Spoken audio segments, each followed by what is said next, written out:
Good morning, guys. It's day 9 of our fast that we've been doing together as a family, and hopefully you guys have had a chance to look at this spiritual fast guide. And one of the coolest things about this in my mind is the chance we have to spend so much time in God's Word and being intentional in that in prayer as we just, offer this beginning of 2019 to God and to His purposes for our year.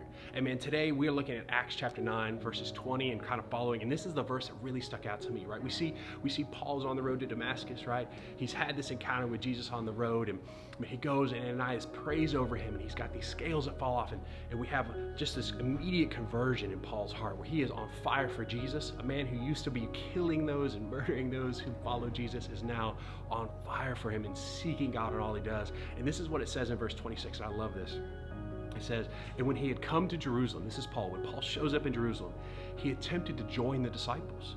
And they were all afraid of him, for they did not believe that he was a disciple. Guys, I think sometimes we see God moving and we begin to question it. I know in the life of those disciples, man, they looked at Paul and they said, man, this is the guy who was trying to murder people just like last week. But Paul came and he had been completely changed by the Spirit of God. As God's moving in your life through this fast, let me just encourage you. Don't disbelieve what God is already working on. Have confidence and faith that He will prove true and that the things that He has begun, He'll bring to pass. Guys, our prayers are coming out for you guys. We love you. We thank you so much for partnering with us and just kind of taking this time as a family to center and focus on what God's doing. Man, if you've got stories where God has already been moving in your life because of this commitment to Him at the start of the year, let me just encourage you, man, share that in the comments, share that with your friends.